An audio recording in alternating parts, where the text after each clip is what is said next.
Hey guys, Matt Walksler here from Wheels Through Time. Today we're upstairs at the museum on the second floor mezzanine talking rare and historic Harley-Davidson racing machines. Upstairs on the second floor there's over 60 Class C racers dating back to the late 20s all the way through the 1970s. WLDRs, WRs, KRs, KRTTs, XR750s. And when it comes to racing provenance, there's no collection of racers like this. We got Georgie Roeder's National Championship machine, Roger Riemann's National Champ, Carroll Ressweber's entire National Championship fleet. 1958 to 61, Carroll was Grand National Dirt Track champion. Today, the bike we want to talk about, though, is Brad Andres' 1953 Harley-Davidson KRTT. Now, the bike we're looking at today is the world's only four-time Daytona winner. 1955, Brad Andres entered the racing game. His father, Leonard Andres, tuned machines for him. Leonard owned San Diego Harley-Davidson and really was one of the pioneers and real movers and shakers of the Harley-Davidson KR era, and really kind of developed some of the pinnacle of flathead engine technology when it came to Harley-Davidsons. Leonard specially tuned 7 Daytona winners. This machine accounts for 4 of them. Again, the only 4-time Daytona winner. 1955, Brad captured victory. Actually, in 1955, Brad was Rookie of the Year, captured the #1 plate on top of capturing the Daytona 200 victory. 1955, 59, and 60, Brad piloted the bike pretty much in as race condition the machine is. Neatly enough, Brad was injured in 1957. Leonard contracted famed rider and national champ Joe Leonard to race the bike, and Joe Leonard actually came away victorious 1957 Daytona 200. Now, a lot of the associated memorabilia with this is really what tells the story. Dale got the motorcycle in the late 1990s from Brad Andres himself.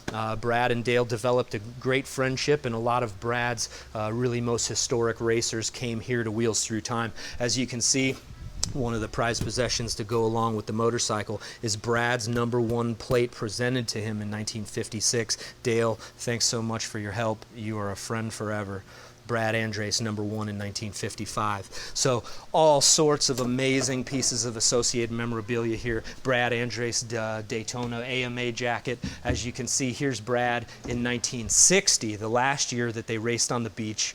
And there's Brad in the winner's circle. Father Leonard, always with the cowboy hat on. And that was their 3rd Daytona victory for Brad himself, and the 4th for the motorcycle. Now, early on in Daytona started in 1937. The Daytona 200 started 2 miles up A1A, or 2 miles down A1A, 2 miles up the beach, about 0.1 on each side in between. So it was a 4.2 mile racing course.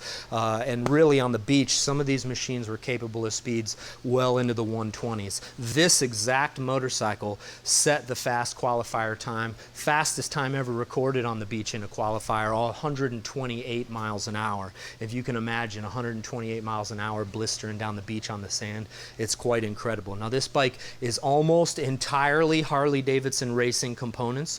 Ultra rare KRTT stuff, racing brakes, racing wheels, aluminum front fender, racing gas tank, large capacity KR gas tank for the long race. As you'll notice, the oil tank here is big capacity, also holds more oil, keeps it cooler.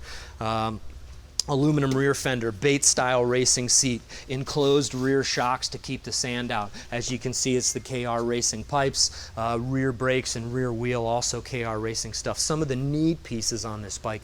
Now, Brad had this thing set up just to turn it wide open, and when he was on the straightaways going down A1A and going up the beach, he'd tuck in right here, chin pad on the gas tank, both hands inside behind the number plate, and out of the wind. Obviously, when you get medium horsepower motorcycles like this, wind resistance is key. So chest pad, chin pad, get out of the wind and tuck low. Now, one of the neat things that Brad told my dad back in the day, actually 1959 and 60, the beach got so bumpy that Brad and his dad actually figured out a way to keep him on the seat itself. Now, running 120, you can only imagine what even small bumps would do to you. So what Brad would do was lock his knees underneath these two, we'll call them meat hooks here, and that kept his butt on the seat and gave him traction and kept the ride a lot more manageable.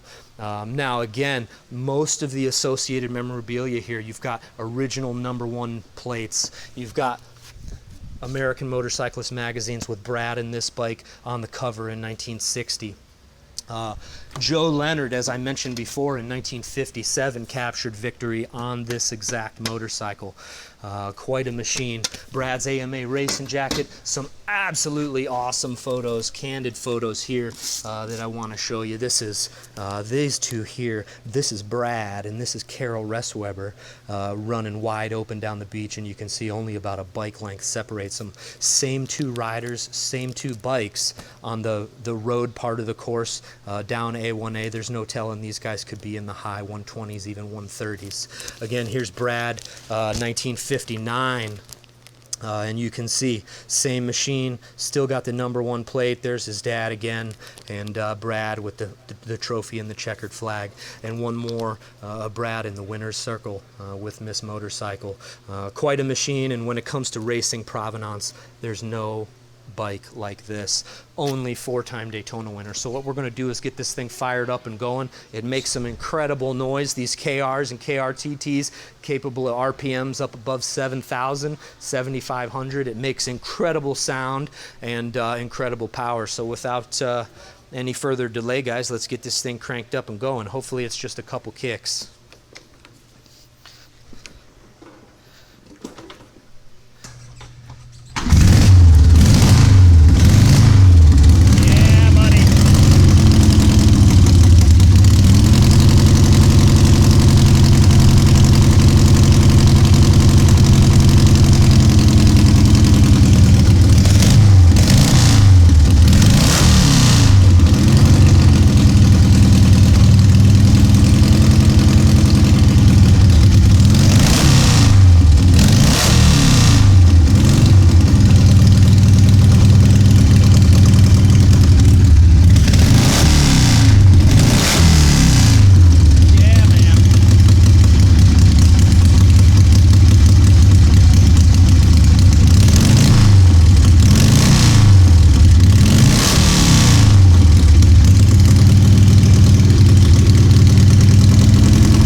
There you have it, guys. It's tough to sound any gnarlier than that bike. 1952 Harley-Davidson KRTT, 4-time Daytona winner, fast qualifier on the beach, 128 plus miles an hour. When it comes to KRs, guys, this is about as storied of a racer as they come. Make sure you check it out when you come to Wheels Through Time. It's upstairs on the 2nd floor mezzanine with 30 other KRs, 30 other WRs. Make sure you check us out, guys. Some of the most historic Class C racing examples anywhere in the world.